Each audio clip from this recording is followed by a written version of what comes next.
Hey everybody, welcome to this week's modeling video. We're going to take a look at thank you ma'am and get started from there. So just real quick, we're going to read over our instructions, refresh our brains of the TDQs, and then we're going to jump into the packet and I'm going to show you what I'm looking for. So thank you ma'am. These are your two essential questions. How does the short story reinforce, critique, or challenge what it means to be masculine or feminine? Okay, that is option A. You can pick that one or you can pick the other one. We'll talk about that in a second. All right, so let's go ahead and jump to the document. Um, yep, we're going to do that. So if you'll notice at the top, I have my two essential questions. Okay, just like we did in class, I'm writing it at the top so that I have a reminder as I read through the text. Now, I'm going to read through thank you ma'am. So as you know, I'm going to read through this and I'm going to point out some of the annotations that I've made. I want you to consider making similar annotations, although with your own insights and thoughts included. All right. Thank You Ma'am by Langston Hughes. She was a large woman with a large purse that had everything in it but a hammer and nails. Characterization, right? The author starts out immediately characterizing her. It had a long strap and she carried it slung across her shoulders. It was about 11 o'clock at night. This is where he sets context. Okay. And she was walking alone, further context, when a boy ran out behind her and tried to snatch her purse. The strap broke with the single tug the boy gave it from behind. But the boy's weight and the weight of the purse combined caused him to lose his balance, so, instead of taking off at full blast as he had hoped, the boy fell on his back on the sidewalk and his legs flew up. The large woman simply turned around and kicked him right square in his blue jean sitter. She then reached down, picked the boy up by his shirt front, and shook him until his teeth rattled. So again, I'm making a quick note in my margin. The young boy just tried to steal her purse, but things didn't go as planned, and she let him have it. Right? This is just a way that I am summarizing or gisting what happened in this paragraph. Right? We should be in practice of doing that. If you'd like to do it in your notes, like I've seen some of you do, great. If you want to use the comment tool by highlighting and then clicking this plus sign, you can do that as well. Do what works best for you and your brain. After the woman had said, "Pick up my pocketbook, boy, and give it here," she held him, but she bent down enough to permit him to stoop and pick up her purse. Then she said, "Now ain't you ashamed of yourself?" Firmly gripped by his shirt front, the boy said, "Yes'm." This is a shortened way of saying yes, ma'am. The woman said, "What did you do it for?" The boy said, "I didn't aim to." She said, "You a lie."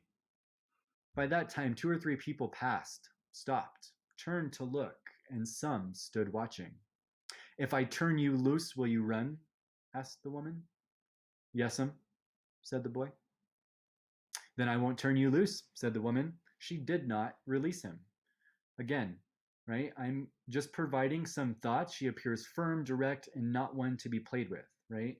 As I read and I'm making notes about who this woman is, how she is characterized, um, I'm just making notes of that, okay? "I'm very sorry, lady. I'm sorry," whispered the boy. Or I should have whispered that. "I'm very sorry, lady. I'm sorry," whispered the boy. Ha!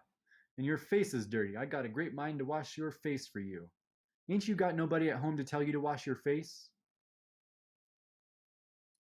Here's where I would ask these two questions, right? This is where we start to look at our literary analysis. Do people normally have dirty faces in public?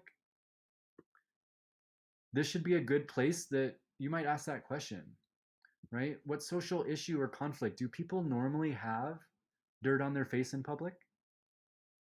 Um, is that something that's normal, right? Is her desire to take care of him and wash him and clean him and care about his well-being, is that typical of what it means to be feminine? Is letting her do that typical of what it means to be masculine? Is there a class conflict here, right? When we talk about having the resources to keep a clean face and not have to steal from somebody's purse, right? These are some examples of how we can ask questions of the text based on our essential question. Okay, we're going to keep going. Ain't you got nobody at home to tell you to wash your face? No'm, said the boy. Then it will get washed this evening, said the large woman, starting up the street, dragging the frightened boy behind her. He looked as if he were about 14 or 15, frail and willow wild, meaning he was skinny and appeared weak. In tennis shoes and blue jeans, the woman said, You ought to be my son. I would teach you from right from wrong. Least I can do right now is wash your face. Are you hungry? No'm, said the boy, being dragged. I just want you to turn me loose. Was I bothering you when I turned that corner? Asked the woman. No'm. But you put yourself in contact with me, said the woman. If you think that contact is not going to last a while, you've got another thing coming. When I get through with you, sir, you are going to remember Mrs. Luella Bates Washington Jones. Sweat popped out onto the boy's face and he began to struggle. Mrs. Jones stopped, jerked him around in front of her, put a half Nelson, right? Put him in a headlock, and continued to drag him up the street. This might be a good place. I'm going to make a comment. Is putting a young man in a headlock and dragging him up the street feminine?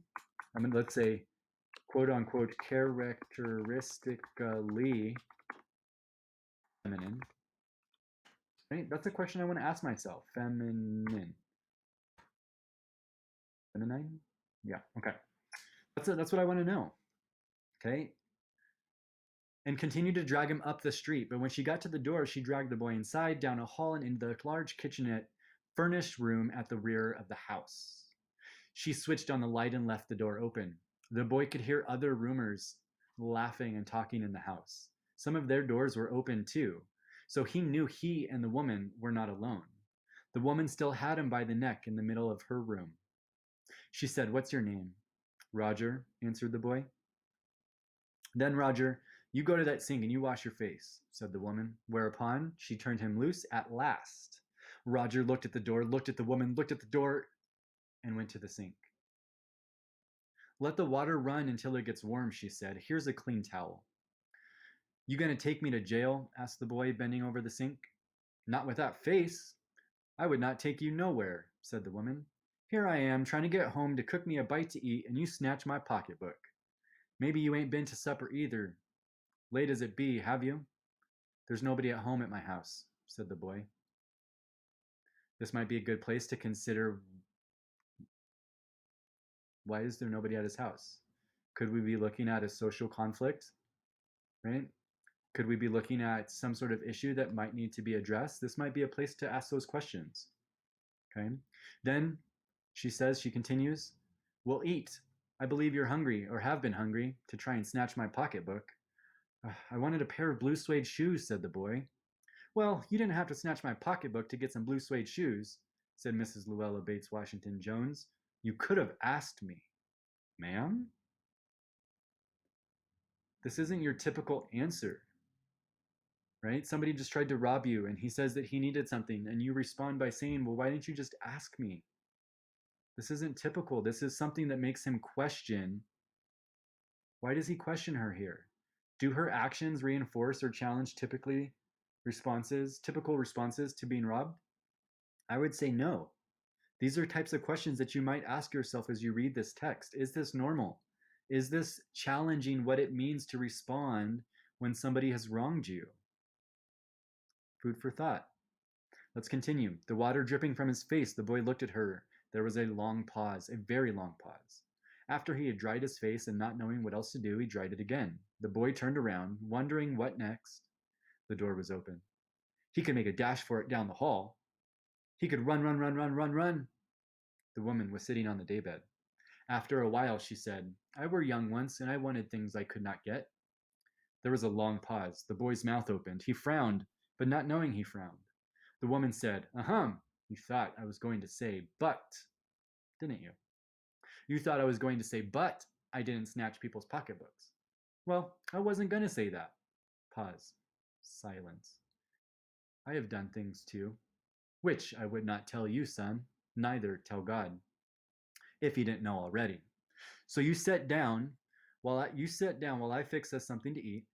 You might comb through your hair so you will look presentable. In another corner of the room, behind a screen, was a glass plate and an icebox. Mrs. Jones got up and went behind the screen. The woman didn't watch the boy to see if he was going to run now, nor did she watch her purse when she left it behind on her daybed. But the boy took care to sit on the far side of the room, where he thought she could easily see him out of the corner of her eye, if she wanted to. He did not trust the woman not to trust him, and he did not want to be mistrusted now. I asked myself a question here. With freedom, why doesn't he run? Okay. Do you need somebody to go to the store? Asked the boy. Maybe get some milk or something. Don't believe I do, said the woman, unless you want sweet milk yourself. I was going to make cocoa out of this canned milk I got here. That will be fine, said the boy. She heated up some lima beans and ham she had in the icebox, made the cocoa, set on the table. The woman did not ask the boy anything about where he lived, or his folks, or anything else that would embarrass him. Instead, as they ate, she told him about her job in a hotel beauty shop that stayed open late, what work was like, and how all kinds of women came in and out, blondes, redheads, and Spanish. Then she cut him a half of her 10-cent cake. Eat some more, son, she said. When they were finished eating, she got up and said, Now, here, take this $10 and buy yourself some blue suede shoes.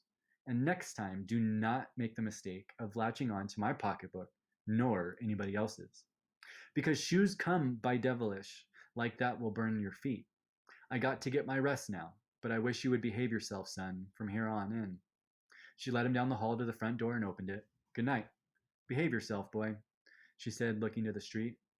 The boy wanted to say something else other than thank you, ma'am, to Mrs. Luella Bates, Washington Jones. But he couldn't do so as he turned at the barren stoop and looked back at the large woman in the door. He barely managed to say thank you before the door was shut, and he never saw her again.